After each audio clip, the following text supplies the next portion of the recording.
అందరికీ నమస్కారం. ఒక దేశం ఎలా పుడుతుంది? ముఖ్యంగా మన భారతదేశం లాంటి ఎన్నో విభిన్నతలున్న దేశం. 1947లో స్వాతంత్ర్యం వచ్చాక మొదటి 30 ఏళ్లు ఆ సమయం మన దేశ భవిష్యత్తును రాసింది. ఎన్నో సవాళ్లు, మరెన్నో అద్భుతాలు. పదండి, ఆ ప్రయాణం ఎలా సాగిందో ఈరోజు వివరంగా తెలుసుకుందాం. డాక్టర్ అంబేడ్కర్ చెప్పిన ఈ మాటలు ఆనాటి పరిస్థితికి అచ్చమైన అద్దం పడతాయి. ఆలోచించండి. ఒకవైపు మన రాజ్యాంగం ప్రకారం అందరికీ ఓటు హక్కు ఇచ్చి రాజకీయంగా అందరూ సమానమే అన్నాం. కాని నిజ జీవితంలో కులం, పేదరికం రూపంలో అంతులేని అసమానతలు. ఈ రెండింటి మధ్య ఉన్న అంతరాన్ని ఎలా పూడ్చాలి? ఇదే ఆ తరం ముందున్న అతిపెద్ద సవాలు. సరే, ఈరోజు మనం ఏ విషయాలు మాట్లాడుకోబోతున్నామో ఒకసారి చూద్దాం. ముందుగా ప్రపంచంలోనే అతిపెద్ద డెమోక్రసీ ప్రయోగం ఎలా మొదలైందో చూద్దాం. ఆ తర్వాత దేశాన్ని ఐక్యంగా ఉంచడంలోని సవాళ్లెంతో అర్థం చేసుకుందాం. ఆర్థిక వ్యవస్థను ఎలా కట్టారు, మధ్యలో ప్రజాస్వామ్యానికి వచ్చిన ముప్పేంది, చివరికి ఈ 30 ఏళ్ల తర్వాత మన దేశం ఎక్కడ నిలిచింది అనే విషయాలని సమీక్షిద్దాం. ఇక మొదలుపెడదాం. ముందుగా ఆ రోజుల్లో ప్రపంచంలో ఎవరూ ఊహించని ఒక ప్రయోగం గురించి మాట్లాడుకుందాం. 100 భాషలు, ఎన్నో మతాలు, ఇంకా ఎక్కువ మందికి చదువురాని ఒక దేశంలో అందరికీ ఓటు హక్కు ఇవ్వడం. ఇది మామూలు విషయం కాదు. ప్రజల మీద పెట్టిన ఒక గొప్ప నమ్మకం. ఇక్కడే మన దేశం ఎంత ప్రత్యేకమో అర్థమవుతుంది. అమెరికా, బ్రిటన్ లాంటి దేశాల్లో ఓటు హక్కు కోసం దశాబ్దాల పాటు పోరాడాల్సి వచ్చింది.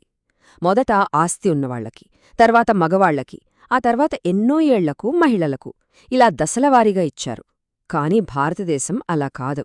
స్వాతంత్ర్యం వచ్చిన వెంటనే పేద, ధనిక, స్త్రీ, పురుష ఇలా ఏ తేడా లేకుండా అందరికీ ఒకేసారి ఓటు హక్కునిచ్చేసింది. ఇది ప్రపంచ చరిత్రలోనే ఒక పెద్ద ప్రజాస్వామ్య విప్లవం. అయితే ఇక్కడో పెద్ద చిక్కు వచ్చి పడింది. దేశంలో దాదాపు 85% మందికి చదవడం, రాయడం రాదు. మరి అలాంటివాళ్లు బ్యాలెట్ పేపర్ మీద అభ్యర్థి పేరు ఎలా చదువుతారు? తమకు నచ్చిన వాళ్లను ఎలా ఎన్నుకుంటారు? ఇది ఎలక్షన్ కమిషన్కు ఒక పెద్ద సవాల్గా మారింది. ఈ ఫోటో చూడండి. ఇది కేవలం ఓటు వేయడానికి క్యూలో నిల్చున్న జనాల ఫోటో కాదు. ఇది మన ప్రజాస్వామ్యానికి పునాది రాయి వేస్తున్న దృశ్యం. చదువురానివాళ్లు, పేదవాళ్లు అని ఎంతోమంది హేళన చేసినా మా భవిష్యత్తును మేమే రాసుకుంటాం అనే సంకల్పం వాళ్ల కళ్లల్లో స్పష్టంగా కనిపిస్తుంది. ఈ సమస్యకు దొరికిన పరిష్కారం ఎంత సింపుల్గా ఉందో అంత అద్భుతంగా ఉంది. అదేంటంటే అక్షరాలు కాదు, బొమ్మలు. ప్రతి పార్టీకి ఒక గుర్తును కేటాయించారు. నాగలి, జంట ఎద్దులు, దీపం, ఇలా ప్రజలకు తెలిసిన గుర్తులు. ఓటర్లు తమకు నచ్చిన పార్టీ గుర్తున్న పెట్టెలో ఓటు వేయడమే. ఇంత సింపుల్ ఐడియా మన ప్రజాస్వామ్యాన్ని నిలబెట్టింది. సరే, ప్రజాస్వామ్యాన్నైతే నిలబెట్టాం. కాని అంతకంటే పెద్ద సవాలొకటి ఎదురుచూస్తోంది. 100ల కొద్ది రాజ్యాలు, సంస్థానాలు, భాషలు, సంస్కృతులున్న ఈ భూభాగాన్ని భారతదేశం అనే ఒకే మాట కిందకు ఎలా తీసుకురావాలి? ఈ మ్యాప్ చూస్తుంటేనే కొంచెం కన్ఫ్యూజింగ్గా ఉంది కదూ. బ్రిటిష్ వాళ్లు మనకు వదిలిపెట్టి వెళ్ళింది ఇదే. కొన్ని ప్రాంతాలు వాళ్ల పాలనలో, మరికొన్ని రాజుల కింద. అంతా ఒక గజిబిజిగా ఉండేది.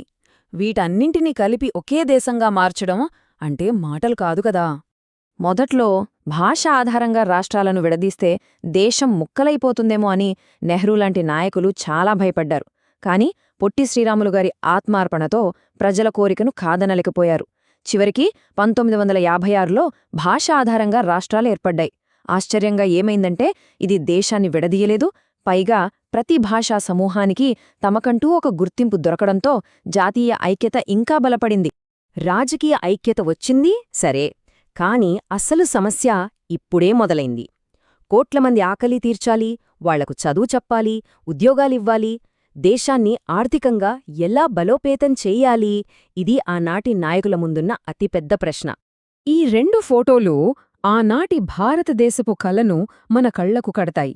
ఒకవైపు భాక్రానంగల్లాంటి పెద్ద పెద్ద డ్యాంలు. వీటిని నెహ్రూ ఆధునిక భారతదేశ దేవాలయాలు అనేవారు. మరోవైపు అక్షరజ్ఞానంతో ప్రజల జీవితాల్లో వెలుగు నింపడం. ఈ 2 కలిస్తేనే దేశం అభివృద్ధి చెందుతుందని ఆనాటి నాయకుల నమ్మకం. గ్రామాలను బాగుచేయడానికి నెహ్రూ 3 సూత్రాల వ్యూహాన్ని అనుసరించారు. 1. భూస్వాముల నుండి భూమిని తీసుకుని పేద రైతులకు పంచడం.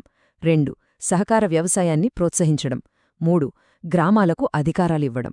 చూడడానికి ఈ ప్లాన్ చాలా బావుంది, కానీ బలమైన భూస్వాముల వ్యతిరేకత, రాజకీయ చిత్తశుద్ధి లోపించడం వల్ల ఈ సంస్కరణలు చాలా వరకు సరిగ్గా అమలు కాలేదు. ఇప్పటిదాకా అంతా బాగానే సాగినట్టు అనిపించినా మన ప్రజాస్వామ్య ప్రయాణంలో ఒక చీకటి అధ్యాయం రాబోతోంది. దేశ పునాదులనే కదిలించిన ఆ రాజకీయ సంక్షోభం గురించి ఇప్పుడు తెలుసుకుందాం. ఈ చార్ట్ చూడండి. 1962లో పార్లమెంట్లో 4/3 సీట్లు కాంగ్రెస్ పార్టీవే. ప్రతిపక్షమనేది పేరుకు మాత్రమే ఉండేది. దీన్నే రాజకీయ విశ్లేషకులు కాంగ్రెస్ సిస్టమ్ అని పిలిచేవారు. అంటే దాదాపు ఒకే పార్టీ పాలన అన్నమాట. కాని కేవలం 5 ఏళ్లలోనే, అంటే 1967 నాటికి సీన్ మొత్తం రివర్స్ అయింది. కాంగ్రెస్ మెజారిటీ బాగా పడిపోయింది. ఆర్థిక సమస్యలు, కొత్తగా పుట్టుకొచ్చిన ప్రాంతీయ పార్టీలు, కాంగ్రెస్లోనే మొదలైన గొడవలు ఇవన్నీ కలిసి ఆ ఏకఛత్రాధిపత్యాన్ని దెబ్బతీశాయి. భారత రాజకీయాల్లో ఒక కొత్త శకం మొదలైంది. ఇలాంటి క్లిష్ట పరిస్థితుల్లో ఇందిరాగాంధీ ఒక శక్తివంతమైన నాయకురాలిగా ఎదిగారు. ఆమె తీసుకున్న నిర్ణయాలు, ఆమె నాయకత్వ పద్ధతులు దేశ రాజకీయాల్నే మార్చేశాయి. తన ఎన్నిక చెల్లదని కోర్టు తీర్పివ్వడం, దానికి తోడు దేశవ్యాప్తంగా వ్యతిరేకత పెరిగిపోవటంతో 1975 జూన్లో ఇందిరాగాంధీ ప్రభుత్వం దేశంలో ఎమర్జెన్సీ విధించింది. స్వతంత్ర భారతదేశ చరిత్రలో ప్రజాస్వామ్యాన్ని అధికారికంగా పక్కనపెట్టిన ఒకే ఒక్క సందర్భం ఇది.